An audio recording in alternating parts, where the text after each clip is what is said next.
एक बार फिर से स्वागत है आपका। शो स्टार्ट हो चुका है जज्बाते शायरी विद आरजेपिया और एक शेर आपकी नजर करना चाहूंगी। बरसों पके एहसास जब तजुर्बे की आंच पर अशियार बन के आज वो दिल से निकल पड़े। जी हाँ, कितना ही खूबसूरत शेर है ना ये। और आज इसी शेर की जो लेखिका हैं वो हमारे साथ हैं और उनका नाम है निधि बाजपाई जी और वो सीधा लखनऊ से आई हैं। और चलिए ज्यादा वक्त ना लेते हुए उनसे बातचीत का सिलसिला शुरू करते हैं और इन्हीं और शायरी का एक सिलसिला शुरू करते हैं।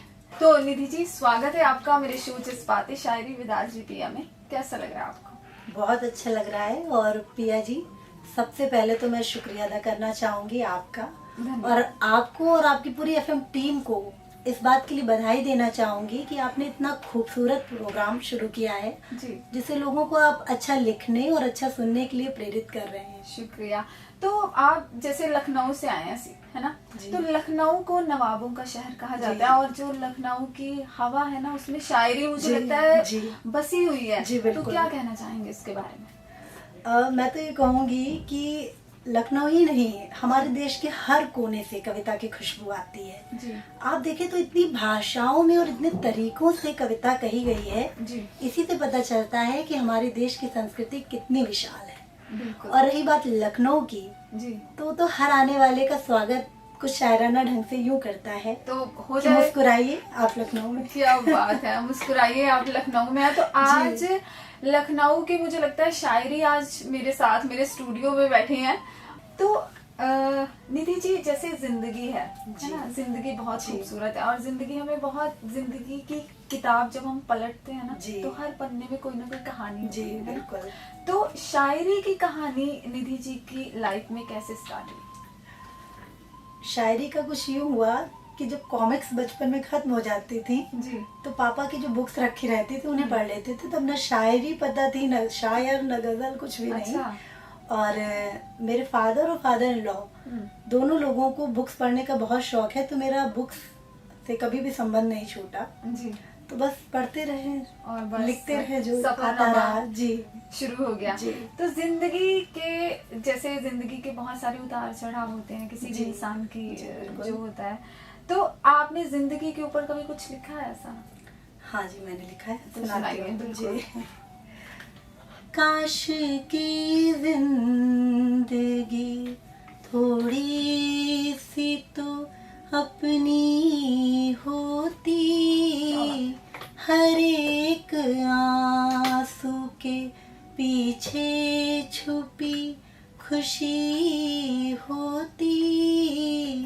काश की जिंदगी मोल दौलत का अगर होता नहीं दुनिया में। क्या बात है। मोल दौलत का अगर होता नहीं दुनिया में तो ये मुमकिन था कि इंसान की कीमत होती। काश की जिंदगी सिर्फ चेहरा नहीं इंसान का देखा जाता, प्यार की एक नजर दिल के भी तरफ होती। काश की जिंदगी रिश्ते बिकते नहीं बाजार में सिक्कों के एवज, हर एक जर्रे में जो थोड़ी सी मोहब्बत होती।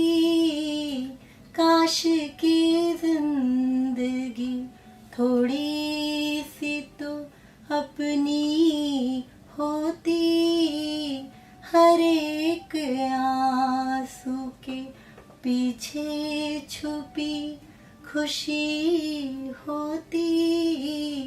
काश की जिंदगी। बहुत ही खूबसूरत गजल पढ़ी आपने ये। और ऐसा है कि सही कहा आपने कि जिंदगी के फलसफों को समझना थोड़ा मुश्किल भी होता है, लेकिन वो चलती रहती है है ना? तो ये कविता मैंने ना बहुत पहले लिखी थी और आपने गजल सुनाई तो मेरे को भी याद आ गई। तो अभी जैसे आपने जिंदगी के बारे में हम बात कर रहे थे कि जिंदगी में कुछ सपने होते हैं हमारे जो पूरे होते हैं, कुछ चीजें, कुछ ख्वाहिशें ऐसी होती हैं जो अधूरी भी रह जाती हैं, बहुत सारे काश रह जाते हैं, बहुत सारे काश रह जाते हैं। तो क्या कहना चाहते हैं ऐसे जिंदगी के बारे में? यूँ तो निदा फाजली जी ने बहुत पहले ही कह दिया था कि कभी किसी को मुकम्मल जहां नहीं मिलता। बस इसी पे एक गजल है जी, इरशाद। किसी को कुछ, किसी को कुछ, किसी को कुछ नहीं मिलता।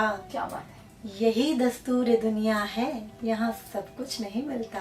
क्या बात है। मुझे सब कुछ है वो हासिल जो तेरा ख्वाब हो शायद। इसमें एक लफ्ज आएगा मुंतजर, जिसका मतलब है इंतजार में। सुनिएगा, मुझे सब कुछ है वो हासिल जो तेरा ख्वाब हो शायद, मगर जिस पल की मुंतजिर हूँ वही लम्हा नहीं मिलता। क्या बात है।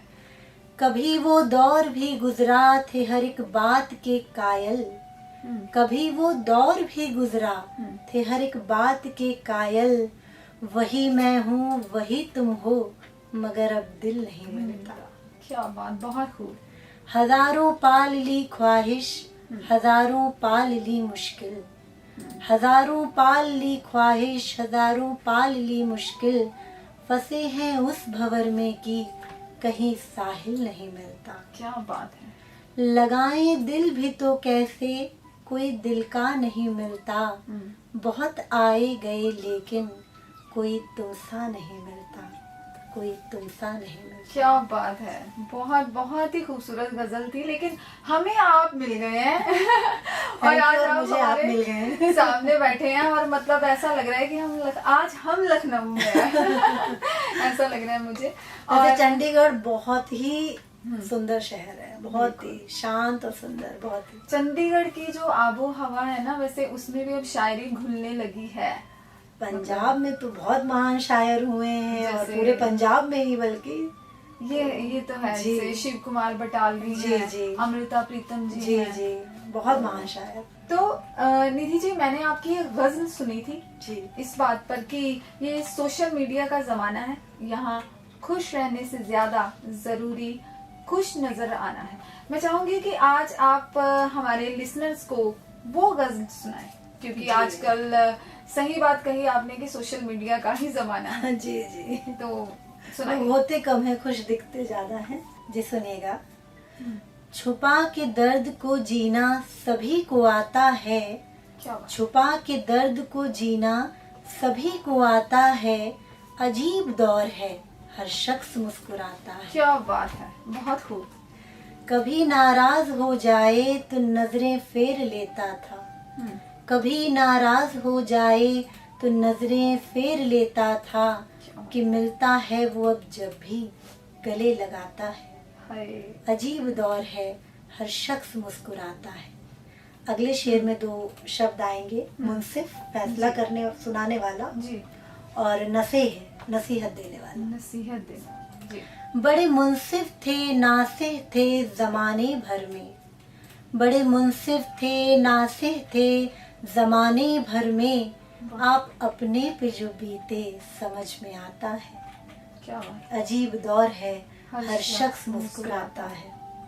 कभी मिल जाएगा यूं ही तो इतना पूछेंगे, कभी मिल जाएगा यूं ही तो इतना पूछेंगे, क्या रूठता है वो अब भी कोई मनाता है। क्या बात है। तुम्हारे शहर से गुजरे तो ये यकीन सा हुआ, तुम्हारे शहर से गुजरे तो ये यकीन सा हुआ, तुम्हारे शहर से कुछ तो हमारा नाता है। क्या बात है। अजीब दौर है हर शख्स मुस्कुराता है। क्या बात है। बहुत बहुत ही सुंदर थी ये जो गजल थी आपकी।